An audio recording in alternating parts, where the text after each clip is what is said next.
Our next guest is the founder and curator of Collective Visibility, a global movement to diversify speakers and thought leadership in sports.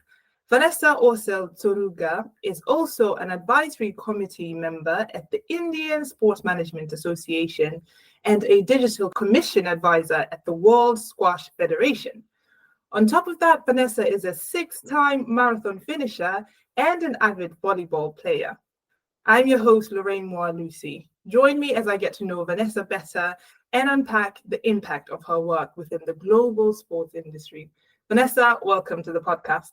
Thank you. What a wonderful introduction. It's great being here in Tokyo, talking to you in Stockholm. And thank you so much for accepting our invitation. But before we begin, we'd like to start off our sessions with an icebreaker. Are you ready for that? I am. What's your favorite quote, expression, or motto, and why is it your favorite? I always go back to say yes to yes. Because I think this yesness of things just has so much possibility in it. And I think if you're thinking of doing something, at least try it out. And then you can basically change your mind on the way. But if you start out with a yes, I think the door's open. So say yes to yes. This is actually, it's so crazy. This is something that I was talking to someone about, like generally that concept. And it was because I saw a TED Talk with an actress called Yara Shahidi. And she was basically talking about curiosity, that as people were just very curious souls, but then at some point you need to get serious and you need to pick something and then stay true to that thing. And then she was basically talking about saying yes to your curiosity and then just following that curiosity. So it feels so much like I'm hearing the same thing again with you, that just say yes. And if you change your mind, you can always change your mind. Exactly. And I think, curiosity is the origin of innovation, right? That's where you start things. So I think I'm very aligned with her for sure. And now I want to ask you a question that I asked Lucy Mills, the founder of Ready, and you're already acquainted with Lucy Mills through your work with Collective Visibility. But my question is, where do you find the time and energy to do everything you're doing? Like, you're doing so many incredible things and at such a very high level. What is the secret? So I tend to think that time finds me, and time finds me because it wants to find me, and I'm there for it. And the reason why I am sort of there for time is that I think I've been very fortunate to do things that really intrinsically motivate me. And I learned something in my PhD studies about what actually drives your motivation. And it's when you're in this environment where you have a sense of relatedness. You feel that you can relate to people. You feel that you have friends. You're building your network. And it's when you're in an environment that builds your autonomy, where you can actually feel like you're making your own decisions, and also where you're feeling like you're building your competence. So I think I've found things for myself that help me, that build my competence, my autonomy, and my relatedness. And therefore, I am intrinsically motivated. And then when time finds me, it's really easy to do the things that I really love. I've actually never heard of time finds me. I've always heard people say, I'll find time to do that. I'll find time to do this. So for me, that concept is just wow, because I've never heard of it before, and something for me to think about. But wasn't that one of the things, sorry, now I'm just kind of going off on a tangent, but one of the things that can be hard is to navigate a mindset or accept a mindset that maybe is not super mainstream, or that if you get such an original concept, or maybe where did you get that concept of time finds me, and how did you get to the point of accepting that time finds you? Because for me, that's so sort of mind opening, to the point that if I had that epiphany, I would probably reject it, because I'd be like, what?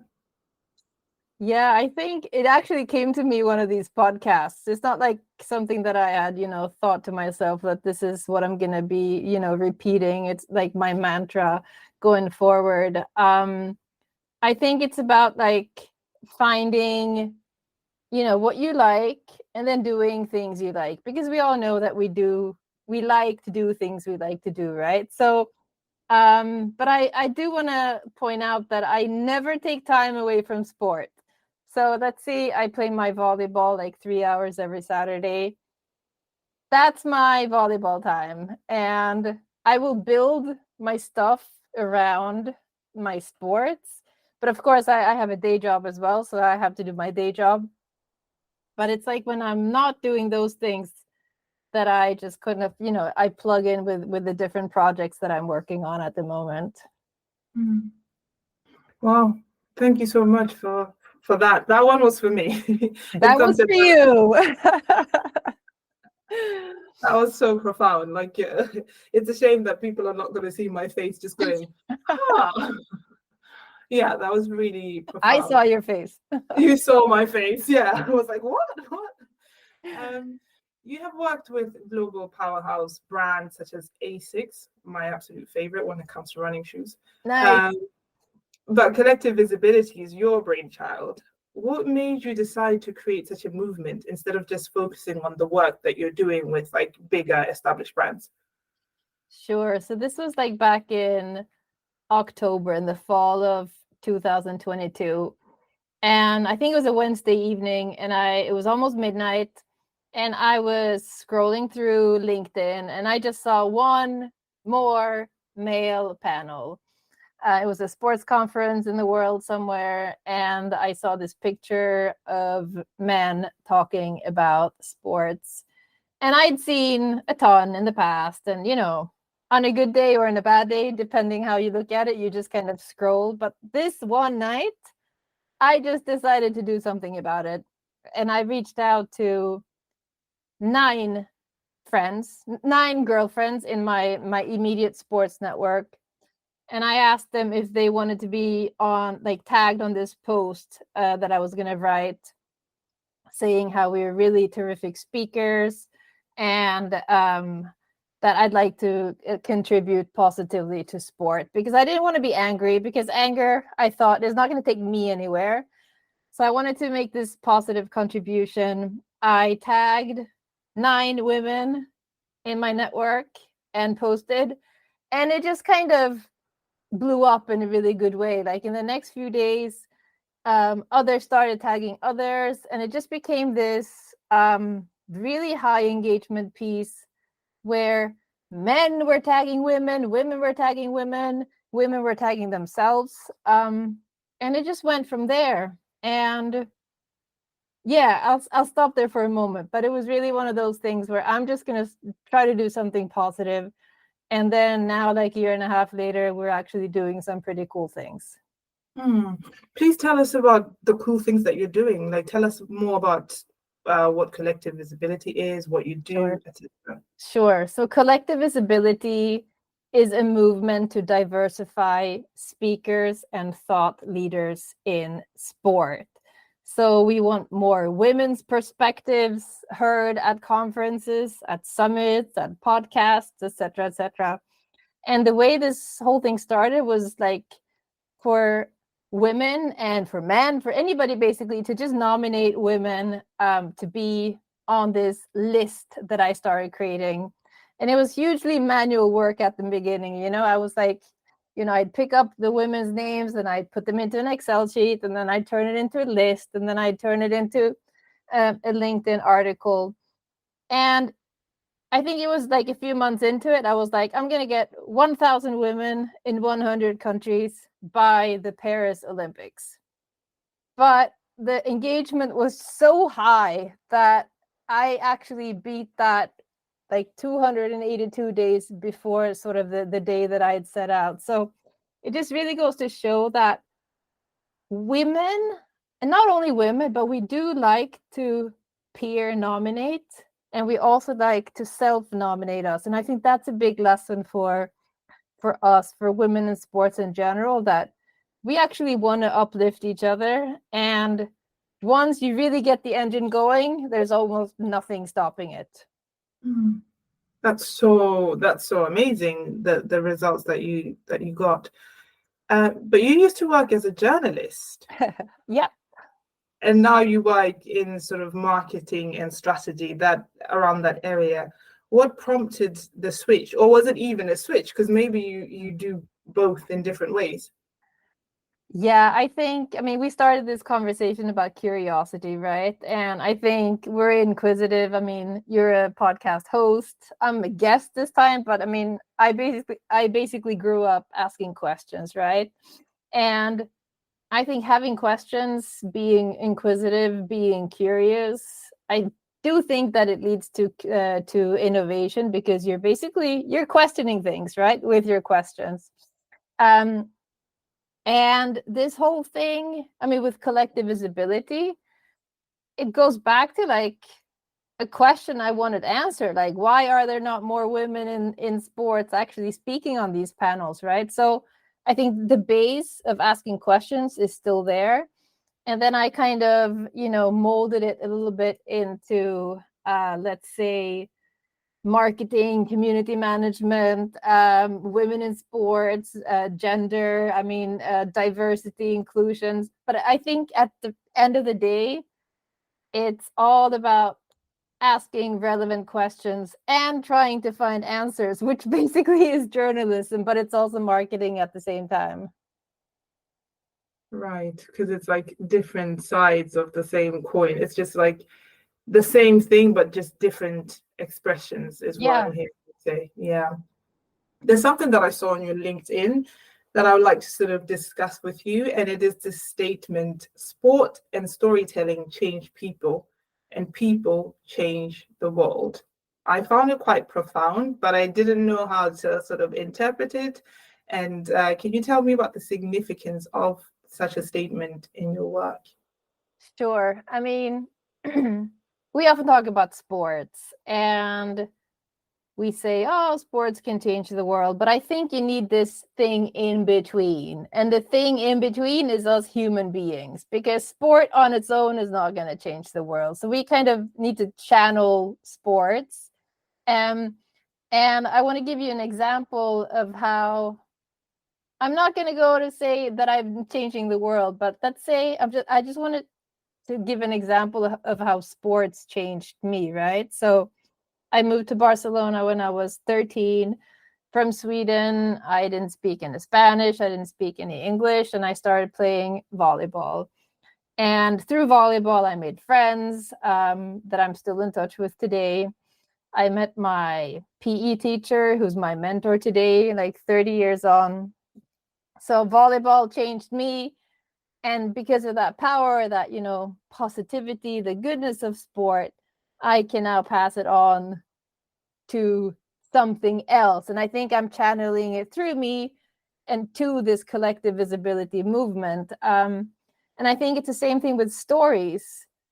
Yes, you have a story, but you need to channel that story through a person for that person to actually change the world. So yeah, both sports and storytelling have, I think, potential to change the world, but the change has to happen in the people who are going to change the world.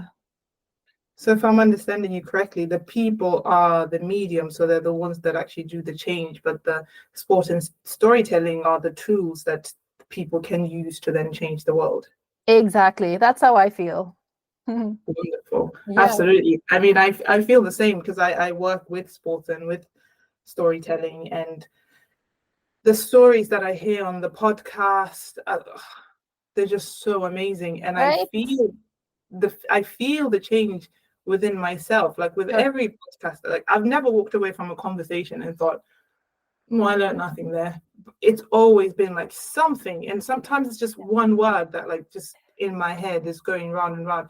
And an example that I can think of right now is Solina Zubi, who she is now the head of women's football at Football Association of Malaysia, or Malaysian Federation anyway.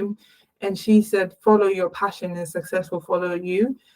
And that phrase just has stuck with me the whole time. I still haven't quite figured out why it stuck with me, but it's still there, you know? Yeah. And so I completely understand where you're No, coming that's from. wonderful. I like that.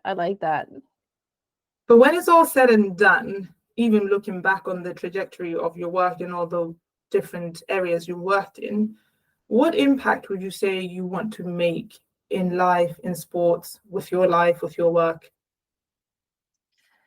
Yeah, I think it goes back to stories, right? And it goes back to who is going to be telling the stories, because if we don't tell stories right now, they're not going to be told in the future either. They're not going to be retold.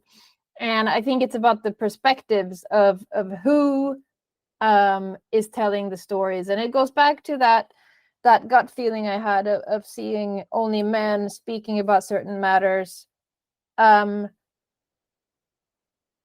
say a man can go up there and say like, well, I have a daughter and I experienced this, blah, blah, blah. However, you could also have the daughter on stage saying, I experienced this, blah, blah, blah, right? So who actually owns the perspective and who owns the story? So I think, yeah, I want to be part of making sure that we leave that storytelling legacy, that we as women actually own the stories that are going to be retold and, you know, conveyed again and again in the future. And just to follow up to that question, earlier you mentioned that you had a goal with collective visibility, and then you reached it like with over almost 300 days kind of left, 280 something days left.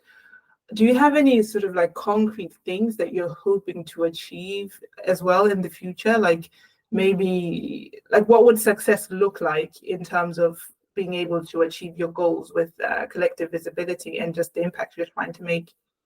Sure. So I think one thing we're going to be looking at is actual participation, like speaker participation at like sports conferences and summits going forward. And we're actually building a tool for this to happen. And we'll be launching it, let's say in a few weeks. But basically what we're going to have is an extended list. The list I created before with like 1,300 women in 100 countries, it only had our names, our geographical locations, and our hyperlinked name, you know, linking to our LinkedIn profile, right? But we're actually going even deeper this time around with, we want to know where are the women, you know, what are their areas of expertise, what languages do they speak? You and I spoke about languages before. What kind of, let's say, speaking engagement do they want to do, like a keynote, like a breakout session, etc., etc. So it's going to be an extended list, and I want to call it a global resource that women can go in and enter their details into. And we're just hoping that this is going to be the go-to solutions for conferences, for summits, for podcasts, hosts, etc., to really find amazing speaker talent going forward. And I hope that this is going to be that tool that will help, you know, fill out the seat so that we have women and women's perspectives being represented at all these conferences going forward. Now, in terms of thought leadership, what advice, and just to honor like the fact that soon is going to be International Women's Day, I'll make this question like break it down into two, specifically for women and then for sort of men or all other people sort of enabling women. But what advice would you give a woman who's trying to sort of put herself forward as a thought leader, as an expert in her area within the sports industry? And so what advice would you give them on how to actually achieve their goal in that area? And then for the men, what advice would you give them in sort of facilitating for that? Sure, great question. So I think I think for any woman, I mean, regardless age, experience, I think it's good to find a few people who are like-minded. It doesn't mean that you need to be like-minded, that you're all in sports law, you're all in sports marketing, but find some women who think like you, who like to uplift each other. And I mean, here, collective visibility is a really, really good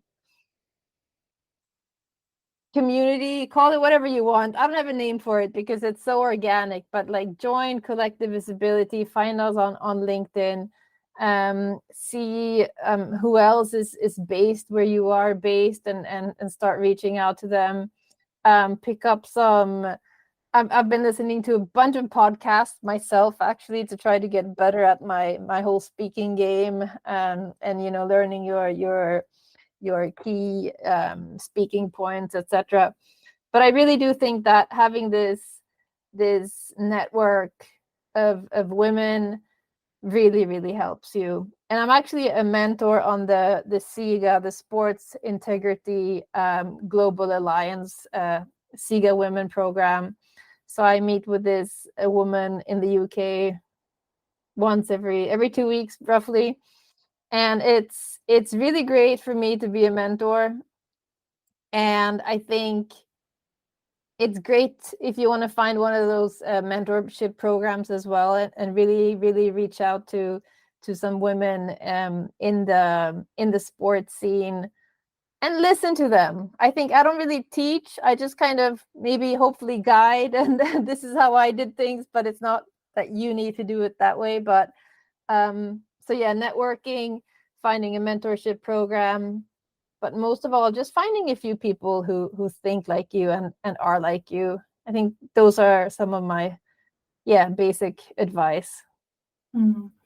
And then for men, those who can facilitate, do you have any advice for how they can sort of support women in this? Because one of the things that I say that I'm quite passionate about is that I'm convinced that it can't just be women solving like equality issues or diversification issues, but rather men have to be involved as well.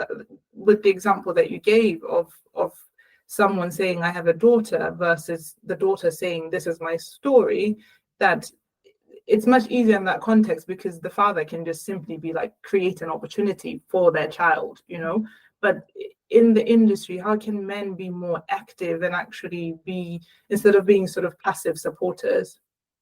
Sure. So I'm going to give you a collective visibility related piece again.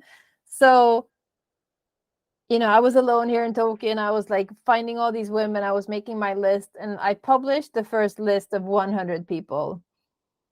Martin Carlson Wall at the Stockholm School of Economics reached out to me. We had one acquaintance in common. He reached out to me and he was like, this is really cool. This is entrepreneurial. Is there anything we can do together? And this is, let's say, about a year ago. And we started talking, and I would see him as a sponsor type of person, not just somebody who goes in and says, oh, this is great, bravo, bravo, does a like or a repost. No, a sponsor, and this could be a man, it could be a woman, it could be anybody. A sponsor goes in and actually acts on your behalf and helps you, connects you with people, etc., etc.